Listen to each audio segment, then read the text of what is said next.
Lately, I've been craving one of my favorite childhood meals, and that's fried chicken. So let me show you how I kept everything nutrient dense and also how I was able to stay within my budget of only $10. So let's get into the recipe.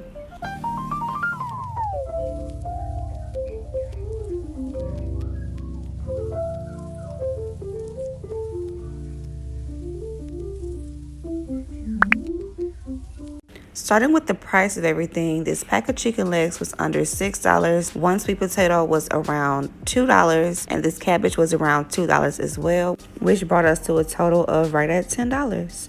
So next we're going to go over how to prep everything. So of course you want to wash and clean your chicken first, and you also want to prepare your wet and dry batter. Now what I love the most about this recipe is that we're oven frying, which means I'm not going to fry the traditional way over the stove using excess amounts of oil. I'm actually just going to coat everything, and I'm going to lightly spray over a layer of olive oil, which is going to help my chicken to stay crispy. So it took a total of about maybe 30 to 35 minutes to cook the chicken in the oven.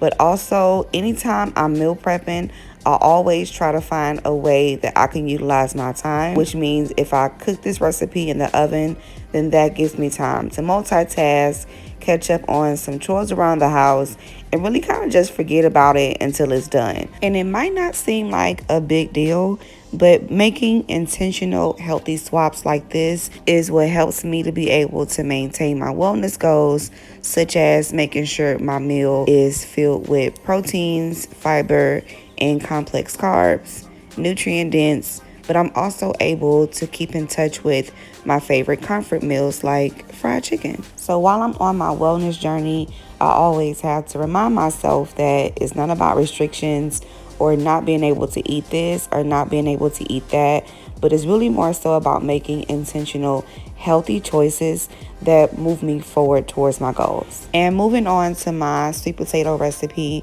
I kept the ingredient really simple. I didn't use any heavy butters, no brown sugar, and for added sweetness I just used 2 tablespoons of honey once the potatoes were almost done cooking. And for my cabbage, this is just my preference.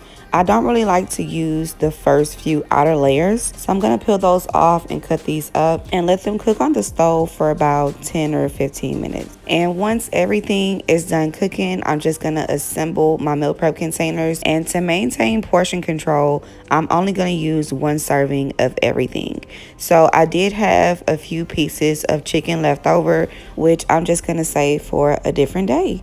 And that is the end of my meal prep. Just a few things to keep in mind when you do want to indulge in those favorite comfort meals. Just maintain portion control, be intentional about healthier swaps, and have fun with it. So if you all use this recipe, feel free to let me know, and I will see y'all in my next video.